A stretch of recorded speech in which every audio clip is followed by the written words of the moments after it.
नमस्कार, मी तारा. The Tara diary मध्ये आपलं सहर्ष स्वागत आहे. बऱ्याच दिवसांनी व्हिडिओ बनवत आहे आणि व्हिडिओ बनवण्याचा विषय पण तसा आहे, चर्चा करण्यासारखा आहे.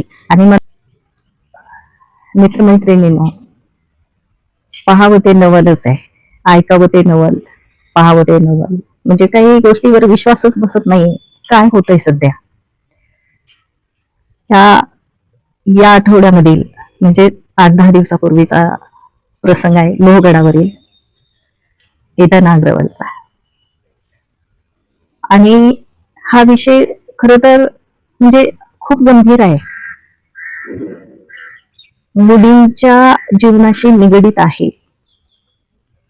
आपण मुलींचा लाड कितपत करायचा आणि त्यांना किती फ्रीडम द्यायचं, हे सगळ्या आई वडिलांनी आता ठरवायला हवं. कारण लाड जर तुम्ही एवढा करता मुलीचा, लाखो रुपये जर तुम्ही तिला खर्चायला देता आणि ती कशा पद्धतीनं खर्चते किंवा कुठे खर्च करते किंवा काय करते याची तुम्हाला म्हणजे याचा तुम्हाला थांब पत्ता पण नसतो की मुलगी आपली एवढ्या पैशाचं काय करते.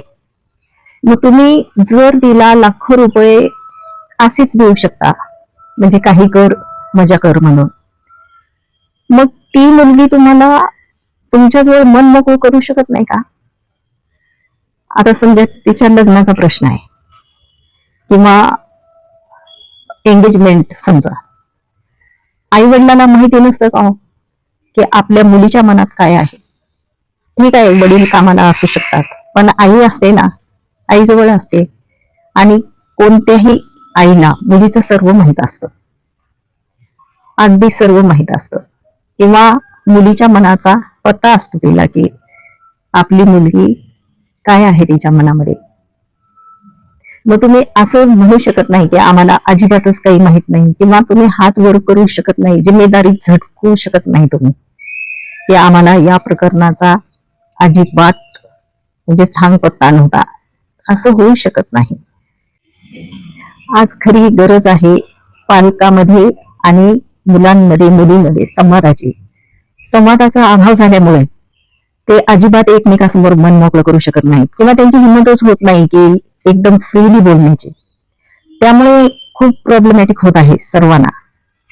आणि हे सगळं फक्त आणि फक्त जास्त तर फ्रीडम, सोशल मीडिया, मोबाईल याच्यामुळेच आहे. जर तुमच्या फॅमिलीमध्ये एकमेकाशी सुसंवाद असेल तर हे असे प्रकार कधीही होणार नाहीत. कुण्या एका आईच्या मुलाचा निष्पाप कधी जीव जाणार नाही. त्यामुळं मुलीनो, वेळ आहे तोपर्यंत सुधरा.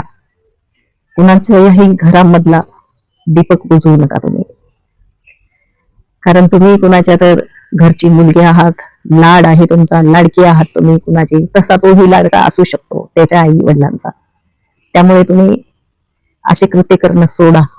मुलींनो, तुम्ही एवढं शिकलात सवरलात, आजच्या पिढीतल्या मुली तुम्ही, मग तुम्हाला आई वडिलाजवळ तुम्ही साधं एक शब्द पण काढू शकत नाही का?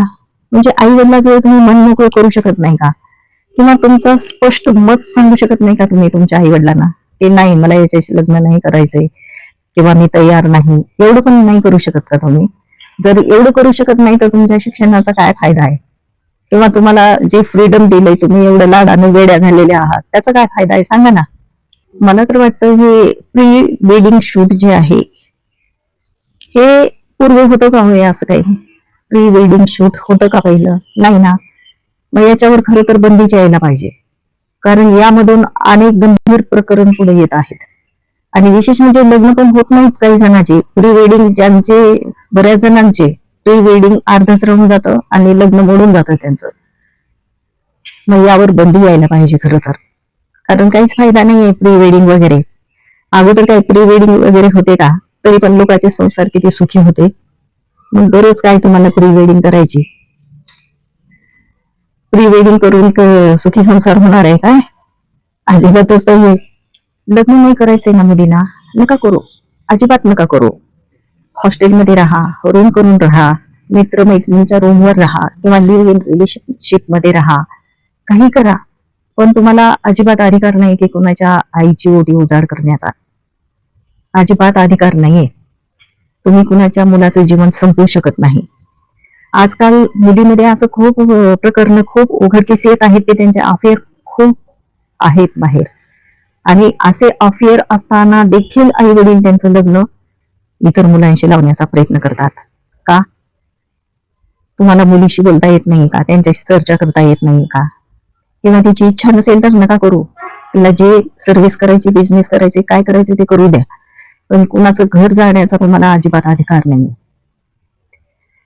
आणि असंही लग्न झालेलं सुद्धा असू द्या, आजकाल बायकामध्ये असं काही म्हणजे काय झालंय माहिती नाही, हे थोडासा चेंजेस झालाय ह्या सध्याच्या पिरियडमध्ये. पती पत्नीच्या नात्यामध्ये एकमेकाची बरोबरी करायची काहीच गरज नाहीये. नात्यामध्ये जेव्हा तुलना येते तिथे नातं बिघडतं.